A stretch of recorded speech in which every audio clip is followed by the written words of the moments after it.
Another day, another mini vlog tayo for today's video. At ngayon ay andito tayo sa bilihan ng mga tiles at ilaw para sa ating tinatayong live selling studio / mini home. Sa dami ng magagandang tiles at ilaw na pwedeng pagpilian, nahihirapan talaga kaming pumili. Naisipan namin na bumalik na lang dito kung sakaling makapag-decide na kami kung anong ilaw talaga ang aming bibilhin.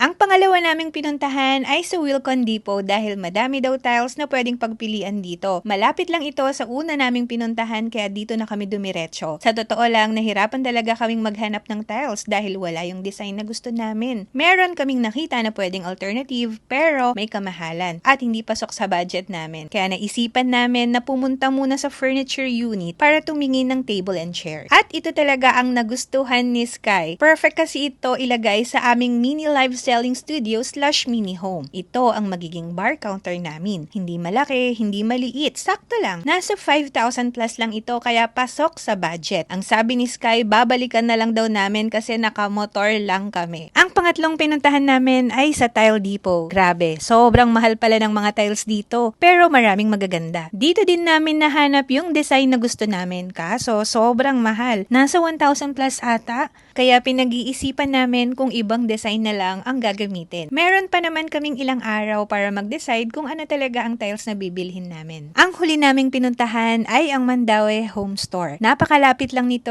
sa Tile Depot kaya dumiretso na rin kami dito. First time din naming makapasok dito at parang IKEA din pala. Marami din namang sofa na pwedeng pagpilian. Meron kaming design na talagang gusto namin pero hindi namin nakita ito sa Mandaue. Kaya nagtingin na lang din kami ng mga carpet at baka sakaling may mapusuan kami. Iniisip din namin kung bibili ba kami ng artificial plants dahil ang gaganda ng mga nakikita namin dito. Nakakabuhay at nakakasigla din kasi kapag may nakikita kang plant sa loob ng bahay. Ito nga pala ang gusto kong ilagay sa side ng magiging sofa namin. Napaka-aesthetic kasi ng datingan.